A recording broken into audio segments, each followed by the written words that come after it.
Bienvenue à tous dans cette session de la mi-journée sur nos antennes. Il est 13h30 à Kinshasa, une heure de plus à Goma dans le Nord Kivu. Mesdames et messieurs, c'est l'heure du journal. Situation sécuritaire dans la partie est de la République démocratique du Congo, siégeant autour du chef de l'État Félix-Antoine Tshisekedi Tshilombo, le Conseil supérieur de la défense rassure la population de l'est du pays que tout est mis en œuvre pour que la ville de Goma ne tombe pas. Images et commentaires.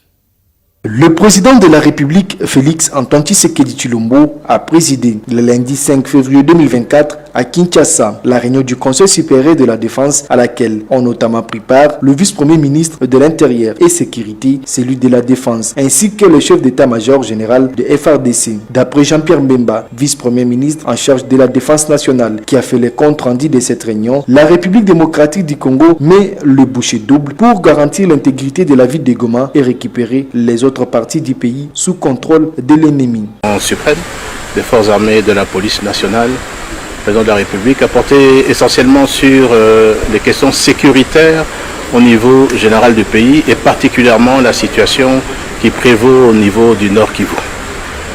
Là-dessus, un tour d'horizon a eu lieu sur des questions spécifiques militaires et opérationnelles qui se déroulent sur le théâtre des opérations au niveau de l'ensemble du Nord Kivu. Sur ce, le Conseil supérieur de la défense, après avoir entendu toutes les parties et tous les commandants qui sont autour de moi aujourd'hui, a pu d'abord lancer un message au niveau de la population que tout est mis en œuvre pour que la ville de Goma ne puisse pas tomber. Parce qu'il faut faire attention au niveau des réseaux sociaux qui alimentent, et certainement l'ennemi doit être pour quelque chose, les réseaux sociaux pour créer une certaine peur, fragilité dans les esprits. Tout est mis en œuvre sur la défense de la ville de Goma. Deuxièmement, en ce qui concerne les différentes localités qui sont occupées par les forces rwandaises, également l'ensemble des forces armées sont en train de mettre tout en œuvre également pour pouvoir récupérer toutes ces localités occupées par les forces rwandaises. Et ça, le commandant suprême est très ferme là-dessus. Il a demandé que l'ensemble des dispositifs puissent être pris à ce sujet.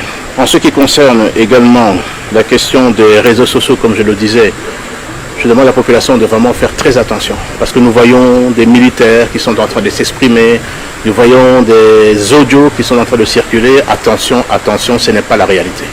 Les forces armées sont en train de faire un travail extraordinaire. Peut-être que nous ne le disons pas assez, mais vous devez savoir que l'ennemi subit d'énormes pertes également sur le territoire. Par ailleurs, Jean-Pierre Mbemba Ngombo a révélé que le Conseil supérieur de la défense a demandé au chef de l'État de pouvoir lever les moratoires sur la peine capitale en ce qui concerne les questions de traîtrise au sein des forces de défense et de sécurité. Notons que cette réunion du Conseil supérieur de la défense intervient au moment où le terroriste du M23, soutenu par l'armée rwandaise, accentue des actes de tuerie sur des populations civiles dans la partie est de la République démocratique du Congo.